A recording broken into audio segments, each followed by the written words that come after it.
Ration card धारकों को बड़ा झटका। 1 जनवरी 2025 से लागू होंगे नए नियम। जी हां मित्रों, भारत सरकार द्वारा संचालित राशन योजनाएं देश के गरीब और जरूरतमंद लोगों के लिए जीवन रेखा के समान है। National food security act (NFSA) के तहत राशन कार्ड धारकों को कम दर पर अनाज उपलब्ध कराया जाता है। लेकिन अब सरकार ने राशन कार्ड पर मिलने वाले राशन की मात्रा और नियमों में बदलाव कर दिया है, जो 1 जनवरी 2025 से लागू होंगे। राशन की मात्रा में बदलाव। राशन कार्ड पर पहले जहां 1 यूनिट में 3 किलो चावल और 2 किलो गेहूं दिया जाता था, अब इसे बदलकर 2 किलो गेहूं और 2.5 किलो चावल कर दिया गया है। इसका मतलब है कि चावल की मात्रा में आधा किलो की कटौती हुई है, जबकि गेहूं की मात्रा आधा किलो बढ़ाई गई है। अंत्योदय राशन कार्ड धारकों को मिलने वाले राशन में भी संशोधन किया गया है। पहले उन्हें 14 किलो गेहूं और 21 किलो चावल मिलता था, लेकिन अब यह बदलकर 18 किलो चावल और 17 किलो गेहूं कर दिया गया है। हालांकि कुल राशन की मात्रा 35 किलो ही रहेगी।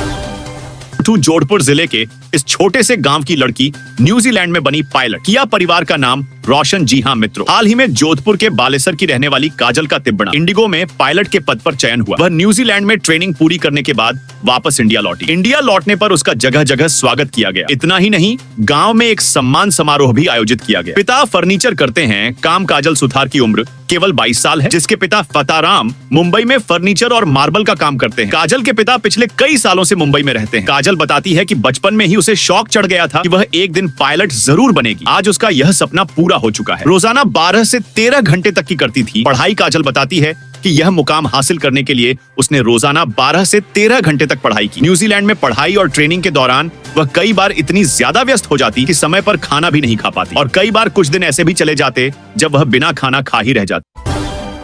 3,19,600 करोड़ रुपए के 255 MOU से 66,000 लोगों को मिलेगा प्रत्यक्ष रोजगार। जी हां मित्रों, अलवर होंडा कंपनी भिवाड़ी में रविवार को जिला स्तरीय राइजिंग राजस्थान समिट कार्यक्रम का आयोजन हुआ, जिसमें 19,600 करोड़ के 255 MOU हस्तांतरित किए गए, जिससे 66,000 लोगों को प्रत्यक्ष तथा लगभग 30,000 अप्रत्यक्ष रूप से रोजगार मिलेगा। केंद्रीय मंत्री भूपेंद्र यादव ने कहा कि राजस्थान में सरकार को संभालने के बाद मुख्यमंत्री भजन लाल के नेतृत्व में राजस्थान में तेजी से जल तथा निवेश के लिए 2 मोर्चों पर अद्भुत कार्य हुआ है। इस श्रृंखला में भिवाड़ी में जो इन्वेस्टमेंट समिट का कार्यक्रम हुआ है, उसके लिए सबसे पहले मुख्यमंत्री को धन्यवाद देता हूं। केंद्रीय मंत्री यादव ने कहा कि सांसद बनने के बाद भिवाड़ी के विकास के लिए हमेशा तत्पर रहा हूं। उन्होंने कहा कि किसानों की सबसे बड़ी समस्या भूमि परिवर्तन की है। इस समस्या का सरकार से बात करके एक एजेंसी के अंतर्गत लाकर भिवाड़ी के विकास का काम करेंगे।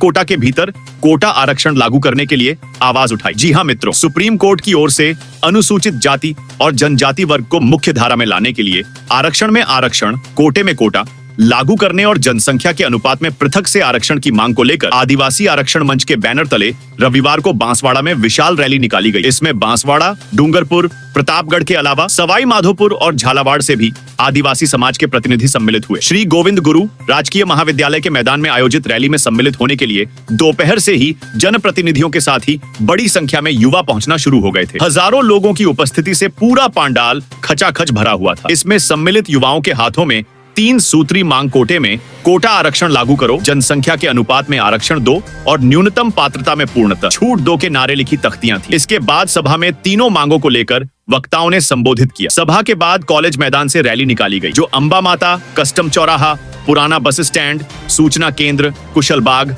जवाहर पुल होते हुए कलेक्ट्री पहुंची, जहां तीनों मांगों का उल्लेख करते हुए राज्यपाल और मुख्यमंत्री के नाम झापन दिया।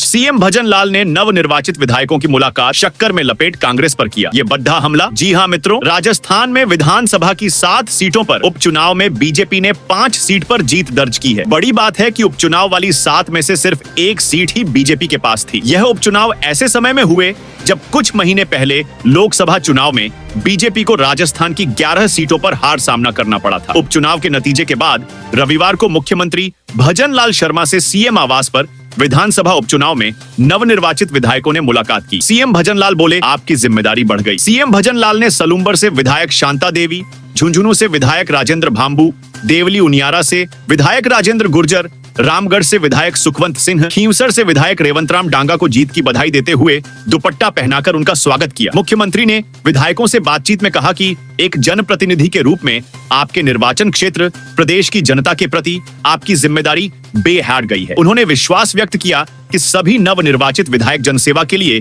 समर्पण भाव से कार्य करते हुए राजस्थान की विकास यात्रा में सहभागी बनेंगे।